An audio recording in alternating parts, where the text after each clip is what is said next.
Hello, this is the lecture number 2 for the chapter Lines and Angles for the class 9th, and in the last lecture we're discussing the exercise 6.1 up to question number 3 we have done. Now starting with the question number 4. Now in this given figure it is given that the sum of these two angles, that is x plus y, and the sum of angles z plus w is equal to each other, and you have to prove that AOB is a straight line. Now how can we prove that angle AOB is straight line? If we prove that the sum of any two angles, that is x plus y and w plus z, is equal to 180 degree, then it will be a straight line. So again, the given you have to write, the to prove, what you have to prove you have to write, and the proof and the reason you have to give why I have written these statements. Now because this is a complete angle of x, y, z, w is equal to 360 degree, because it is a complete angle, x plus y plus z plus w is equal to 360, it is a complete angle. Now because it is given that z plus w is equal to x plus y, so in place of z plus w you can write x plus y, or rather in place of x plus y you can write w plus z. So I have written in place of z plus w, I have written x plus y, so it comes out to be 2x plus 2y, I have taken 2 common, is equal to 360 degree. When you divide the whole equation by 2, you'll get x plus y is equal to 360 degree. So x plus y is which angle? AOB. X plus y is equal to angle AOB. So this AOB angle is equal to 180 degree. So it will be a straight line. So this is the question number 4. Now in question number 5, it is given that there is a line OR is perpendicular to PQ, and you have to prove that half of angle QOS, half of angle QOS minus angle POS is equal to angle ROS. This you have to prove. Half of angle QOS minus half of angle POS is equal to ROS. Now because it is given that this angle is equal to 90, that is ROQ is equal to 90, the POR will be equal to 90.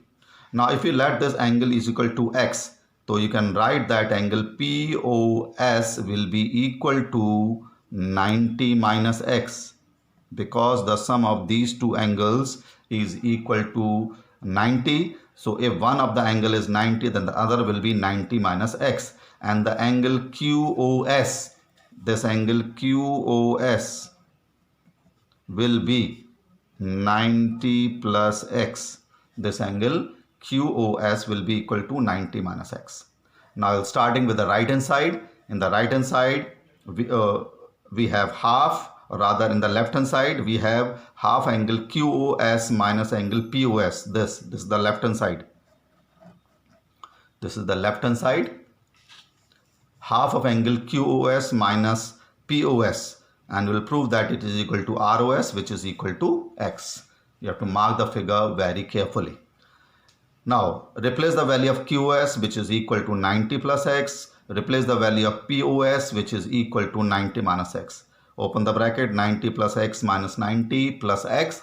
90 will be cancelled out with 90, that is x plus x comes out to be 2x, and 2x divided by 2 is equal to x, and the angle x is equal to ROS, see in your figure. So half of angle QOS minus POS is equal to ROS. We have proved. We started from the left hand side, and it comes out to be right hand side. Okay. Now read the question number 6 carefully. It is given that there is an angle XYZ is equal to 64, and this line XY is extended to P, and the YQ bisect the angle ZYP. This is given. Now because YQ bisect the angle PYZ, so I've let these two angles equal to each other, because the bisector angle divide the angle into two equal parts. So this is given, that is YQ bisect ZYP, and you have to find the angle XYQ you have to find, and the reflex angle QYP reflex angle, that is this angle you have to find. The reflex angle, this you have to find. So as we have done in the first or second question, to find the reflex angle, you find the simple angle PYQ and subtract from 360 degree, you'll get the reflex angle QYP. Now let, because this YQ bisecting angle ZYP, so let these two angles be X and mark this in properly in your figure.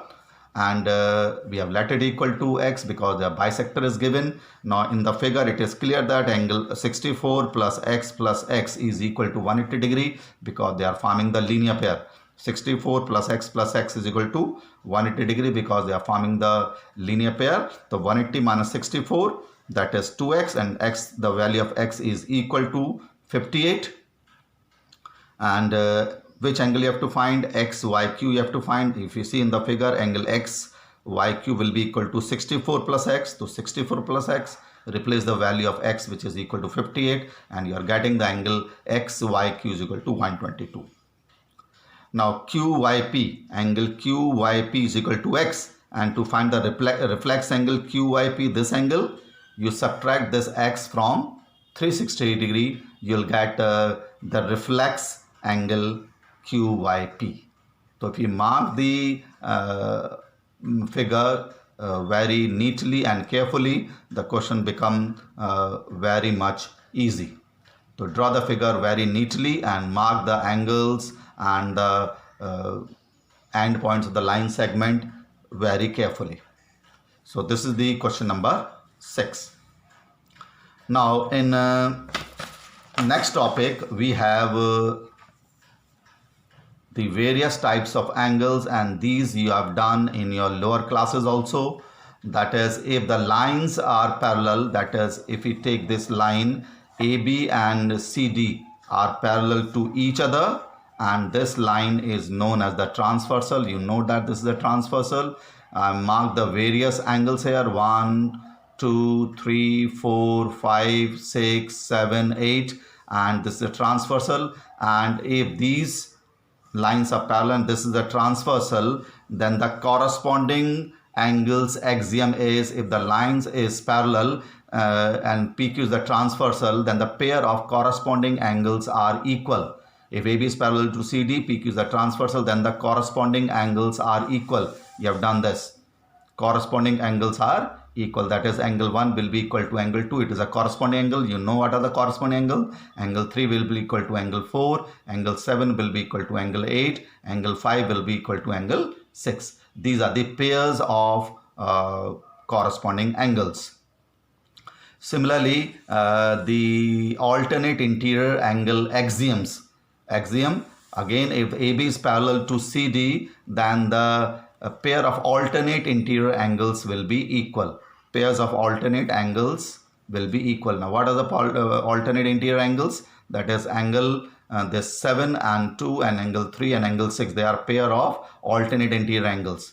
Alternate, the angles alternate to the transversal, and interior means between these two line segment lines AB and CD. So angle 3 will be equal to angle 6, angle 7 will be equal to angle 2. This is the pair of alternate interior angles 7, 2 and 3, 6. 7 and 2 angle 3 is equal to angle 6.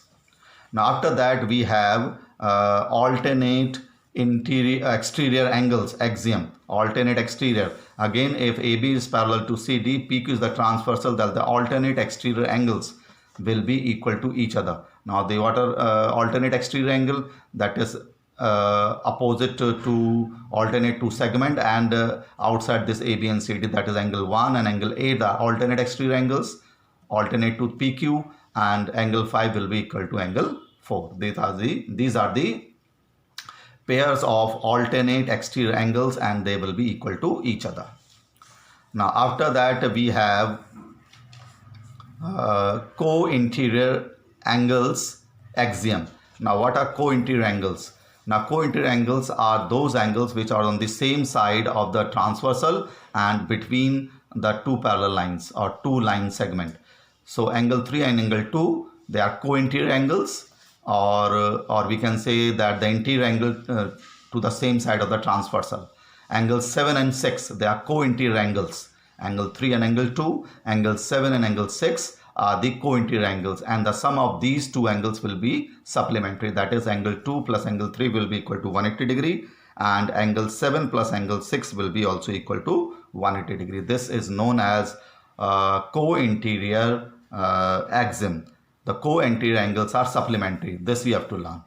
Co-interior angle are supplementary, that is angle 3 plus angle 2 and angle 7 plus angle 6 will be equal to 180 degree. So these are co-interior angles.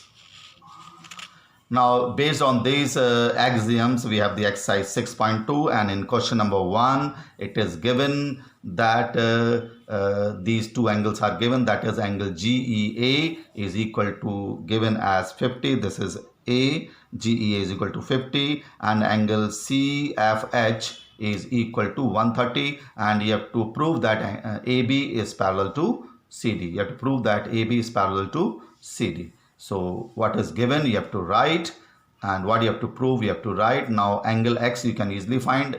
You can mark these angle X and Y in your figure if it is not given. Now because 50 plus X is equal to 180 degree, so X will be obtained by subtracting 50 degree angle from 180 degree. You'll get the angle X. So angle X is equal to 180 minus 50 because these are linear pair, and Y will be equal to 130 because they are vertically opposite angles. So this angle will be equal to 130, and this angle also comes out to be 130. Now because these are alternate interior angles and they are equal, so we can say that the lines AB and CD are parallel because their corresponding alternate interior angles are equal. These are alternate interior angles, X and Y. These are alternate interior angles. Alternate interior angles, they are equal. Because their alternate angles comes out to be equal, so we can say that AB is parallel to CD. We have done before this exercise what are alternate angle axioms, what are corresponding angles axiom, and if their alternate angles or their corresponding angles or their alternate exterior angles or their co-interior angles are supplementary, so we can say that the lines are parallel. So we have done this. Now we'll discuss the remaining question in the next lecture. Thank you.